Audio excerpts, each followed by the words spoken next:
100 साल पहले कराची का शहर लांधी। लाल आबाद शुरुआत में एक बहुत ही बंजर और सुनसान इलाका हुआ करता था। लोग कहते थे कि यहाँ कभी सिर्फ जंगल, पुरानी जमीन और वीरानी थी। दिन के वक्त भी यहाँ अजीब और गरीब हादिसे होते रहते थे। कभी छोटी छोटी लड़कियां अचानक गायब हो जाते, कभी जानवर ऐसी हरकतें करते कि देखने वालों के रोंगटे खड़े हो जाते। रात के वक्त तो लोग सिर्फ साए देखकर ही डर जाया करते थे। वक्त गुजरता गया और एक दिन यहां एक छोटी सी जमीन पर कब्रिस्तान बना दिया गया।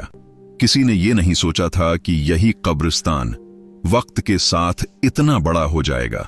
चंद सालों में यहां हजारों कब्रें और बड़े बड़े मकबरे बन गए। दिन की रोशनी में भी लोग कब्रिस्तान के पास से गुजरते हुए खौफ महसूस करते थे, क्योंकि यहाँ की हवा और माहौल ही इतना भारी और भयानक लगता था कि दिल खुद ब खुद बैठ जाता। रात का मंजर तो और भी ज्यादा खौफनाक हो जाता। चांदनी में जब कब्रें और मकबरे एक कतार में नजर आते तो यूं लगता जैसे ये जगह किसी और दुनिया से ताल्लुक रखती हो। लोग कहते थे कि कब्रिस्तान के अंदर से अजीब आवाजें आती हैं और कई मर्तबा लोग अंदर जाकर रास्ता भटक जाते थे। पुलिस को अक्सर रिपोर्टें मिलते हैं कि यहाँ आदमखोर और एक खतरनाक गरवा, जिसे कालाई गैंग कहा जाता था, घूम रहा है। कई बार लोगों ने बोरियां में बंद लाशें देखी, कभी कब्रिस्तान के अंदर तो कभी किसी घर के गेट के पास। कालाई गैंग ने पूरे इलाके में दहशत फैला रखी थी।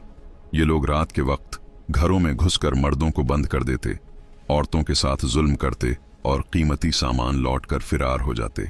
पुलिस दिन रात गश्त करती रही, मगर ये गैंग हर बार प्रासरार तौर पर गायब हो जाता।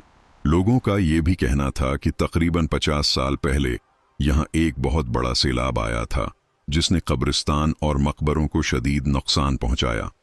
इसी वाकये के बाद लाल आबाद को मनहूस और खौफनाक इलाका समझा जाने लगा। कुछ पुरानी कब्रें ऐसी भी थीं जिनके नीचे खफिया सुरंगें होने की बातें मशहूर थीं, और कहा जाता था कि इन सुरंगों में छिपे हुए खजाने भी हो सकते हैं। लेकिन वक्त हमेशा एक सा नहीं रहता। आज लाल आबाद का नक्शा मुकम्मल तौर पर बदल चुका है। स्टार कम्प्लेक्स ग्राउंड का इफ्तिताह हो गया। इफ्तिताह होने के बाद यहाँ आबादी और रौनक में बेहद इजाफा हुआ।